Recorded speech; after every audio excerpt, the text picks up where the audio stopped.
राजावादी कि गणतन्त्रवादी भनेर तपाईलाई छुट्याउँछन्।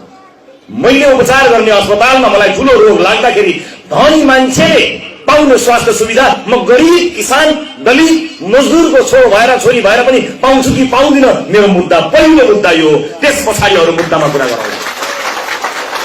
राष्ट्रिय स्वतन्त्र पार्टी लाइन लगाएर टीका लगाउँदै आज यति सय यति हजार मान्छेले पार्टी प्रवेश गरे भनेर फुर्ती लाउने मात्र पार्टी होइन।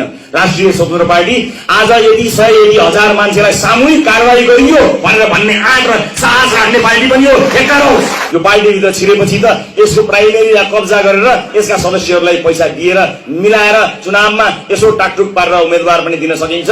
घण्टी भनेपछि भोट हालिहाल्छन्, जितिहालिन्छ। त्यसपछि त ठेक्का पनि आफै पाउला, आफ्नै परिवारका नाममा एस्काभेटर किनौला, अलकत्रामा पनि खाउला, रोडामा पनि खाउला, ढुङ्गामा पनि खाउला, गिटीमा पनि खाउला, विभिन्न कन्ट्र्याक्ट गरेर खाउला भनेर अहिलेदेखि रियाल चुहाउनु पर्दैन। तपाईलाई रोक्ने बाटो पनि पार्टीले खोजेको छ। गलत साथीहरूको लागि मैले यति भन्नै पर्ने हुन्छ, तलदेखि माथिसम्मका लागि। त्यसैले पार्टी प्रवेशको हतार हामी गरिरहेका छैनौँ। हामी